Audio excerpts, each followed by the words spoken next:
32 শুধু শেখ হাসিনার বাবার বাড়ি না, 32 আমার বাড়ি, সবার বাড়ি। 32 আমাদের স্বাধীনতার আতুর ঘর। 32 কারো একক সম্পত্তি না। জুলাই আন্দোলনে যে দায় মুক্তি দিয়ে যারা অপরাধ করেছে তাদেরকে অপরাধী সাব্যস্ত করা হলো। আজ হোক কাল হোক এই অপরাধের বিচার হবে। আর 71 সঙ্গে তুলনা তারাই করেন, সব জুলাই আন্দোলনরা করে না। যারাই করে তাদের আপনি দেখবেন তাদের পূর্বপুরুষেরা মুক্তিযুদ্ধের সময় পাকিস্তানি হানাদার বাহিনীর সহযোগী ছিল। তারা 71-এর পরাজয়ের গ্লানি ভুলতে পারে না।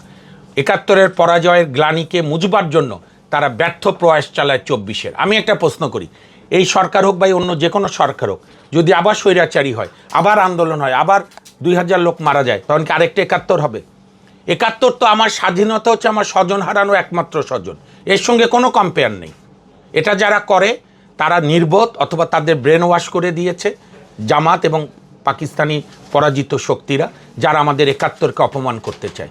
এই শক্তি ধানমন্ডি 32 নম্বর ভেঙে এই অপরাধকে প্রাতিষ্ঠানিক রূপ দেওয়ার চেষ্টা করেছে।